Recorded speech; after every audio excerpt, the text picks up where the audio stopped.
L'accès à la terre est un véritable casse-tête dans le bassin de l'Anambé. Pour une gestion rationnelle des ressources que sont l'eau et la terre dans le périmètre agricole de Anambé, il a été recommandé la mise en œuvre de la charte du domaine irrigué et aménagé du bassin de l'Anambé. Après l'indépendance, on était à 2 millions de personnes au Sénégal. Aujourd'hui, nous sommes à 18 millions en 2023. La terre n'est pas élastique. Nous avons les animaux, nous avons la pêche, nous avons l'agriculture, nous avons tout ce qui doit concourir au développement du Sénégal, qui doit être utilisé par les populations. Donc il faudrait qu'on mette en place une charte où chacun va pouvoir se mouvoir afin d'amener son plus dans la vie du Sénégalais. Avec l'appui du projet Tiers Sud de Bédaré, des plans d'aménagement et d'occupation du sol sont mis en place dans plusieurs collectivités territoriales du département de Vélingara. Ces outils pourraient faciliter la mise en œuvre de cette charte qui, à son tour, pourrait contribuer à l'augmentation de la production agricole dans le dit bassin. Oui, parce que le domaine foncier appartient à l'État, c'est le domaine national. Mais il est confié à les collectivités qui les gèrent pour les populations qui sont dans leur terroir. On va faire l'autosuffisance, mais sur la terre, c'est le premier intrant.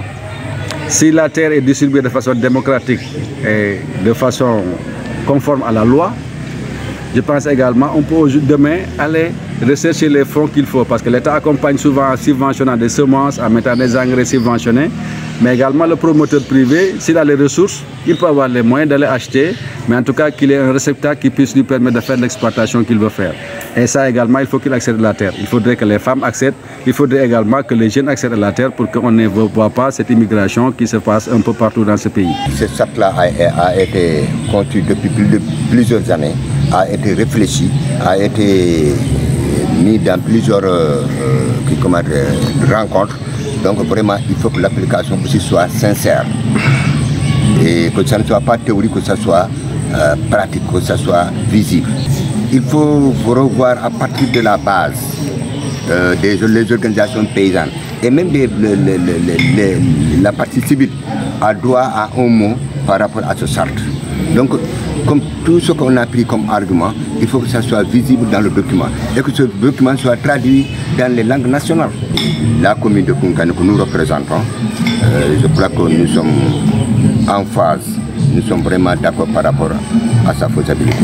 Il est attendu l'implication des collectivités territoriales et l'accompagnement de la SODAGRI pour aller vers les résultats escomptés. C'est dans ce contexte que le projet Tiers Sud Bédaré a mobilisé des autorités administratives, les collectivités territoriales, des producteurs, des membres de la société civile et tous les usagers du bassin de l'Anambé autour d'un atelier de partage et de sensibilisation dans le but de relancer la mise en œuvre de la CDI, charte du domaine irrigué et aménagé du bassin de l'Anambé.